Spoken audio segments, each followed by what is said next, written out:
I'm the director of the Institute for Family Advocacy and Leadership Development, which is a family-focused, non-community-based group. Very often we hear people saying, oh, he needs an ATC. He needs a chauffeur. She needs a recreation program. That's not somebody's fundamental needs. The fundamental life needs are those things that are commonly shared by the rest of the community. To belong, to have friends, to have relationships, to be secure, to have opportunities to learn and grow, to live with the rest of the community, be treated as a human being with respect. We're not trying to do things for families, but trying to work with them so that they have the strength and the ability and the wherewithal to do it themselves, really. The role I see my daughter playing is a very positive role. I hope that she'll be able to live in society as an accepted member of society. Often it's only through families advocating on behalf of the person that in fact any changes occur for that person. I believe the number of typical people we encounter in our lives enhances our opportunities for relationships to develop. It's not just for people with disability, it's for everybody. The more people we know, the more people we relate to, the more people that know us, the more likely it is we're going to find those people we click with. I was at a community meeting and Family Advocacy came to give a talk, and suddenly I felt, my God, here's someone who thinks the same way as I do, that Patrick is a person.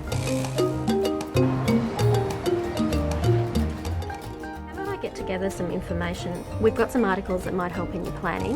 The things that we were going to do were around the new Commonwealth dollars. The letters went off, I think, 10 days ago now to the Prime Minister and the 2 senior ministers. So we do need to actually do some additional follow-up. Because they're talking about individual funding agreements. Yeah. I questioned my confidence when Rhiannon was born, and they saw a spark in me that I didn't know was there, and nurtured me as a leader, I guess, or an advocate to really tackle some important social justice issues. The reality is that many children continue to be segregated into different learning environments from their peers, and this is regardless of the strong evidence that supports full inclusion. When Josh was about 4 years old, it was time for us to look into school. So we took ourselves off to a family advocacy workshop in Newcastle, and there was a guest speaker by the name of Wendy Strove, and she was so inspiring, and she told us her story about her son and the possibilities and opportunities that were given to him through mainstream education in a regular classroom.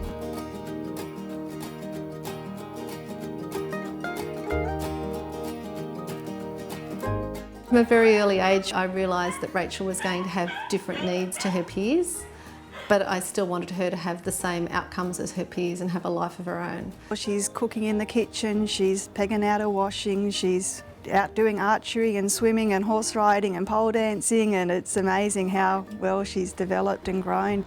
So family advocacy is a great repository of knowledge and good ideas and real life experiences. And that's really hard to get anywhere else. Our family changed from one muddling through to one having a clear idea of what we wanted and the courage to go out and get it. I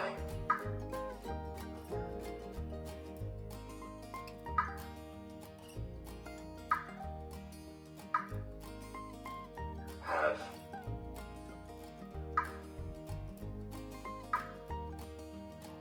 choice to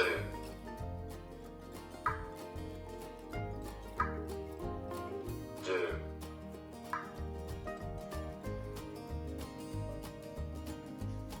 what I enjoy.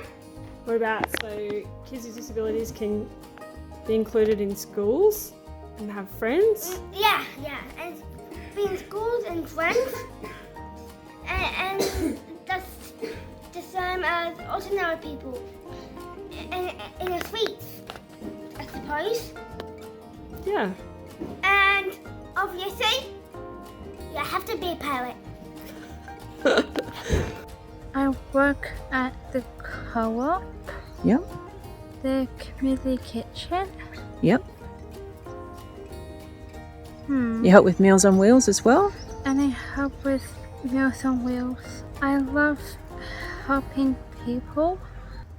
I can see you wearing something that's a piece of your art. I'm wearing my cat jacket. Is that one of your designs? Yes.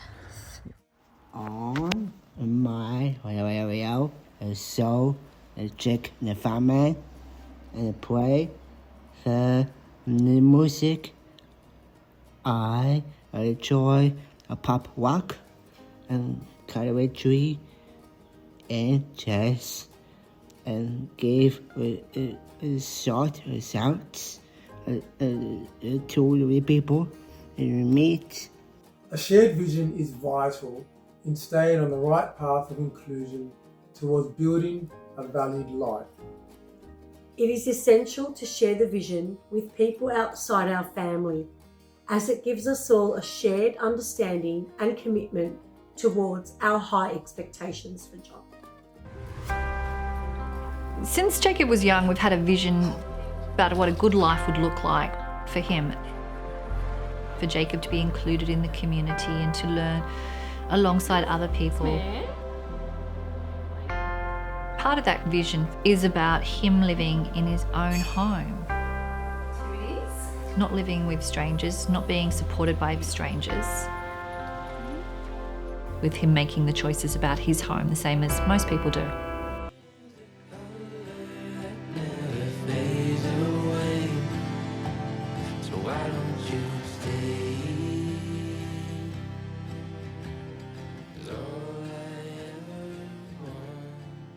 Because when they approach an organization like Family Advocacy, there's a lot to be gained. And those resources are largely in the realm of people with particular experiences, insights, talents, stories to tell, example setting, role models, and all of that becomes available to people who otherwise would be isolated from those resources. And family advocacy exists to protect families and ensure that they are neither undermined nor weakened. You want to increase their capacity at both the local and the systemic level, that they be heard. And so without family advocacy, the possibility would be far less likely for that to occur. My relationship with family advocacy stretches back almost 35 years with many memorable moments. One memorable moment that stands out is when family advocacy participated in a shared learning exchange with families and advocates from both Australia and Inclusion Alberta and Canada. Through this exchange, in addition to offering multiple and varied learning opportunities, families realized, regardless of what part of the world they lived in, their desire and choice of their family members for an inclusive life was universal. So for family advocacy, what was wonderful was when, I went over the ocean to my visits in Australia, and I was finding the same kind of energy among families, the same kind of messaging that was deeply meaningful to them. So it was kind of like I found a sister organization far, far away doing and based on the same beliefs and values. And I treasure that a lot. Family advocacy play a really, really important role in the policy landscape of Australia. Number one, they start from a position of really optimism and hope and aspiration for people, for the loved ones with a disability, so that they think, what can they do and what should they be able to do as a human right? Family advocacy is a real leader.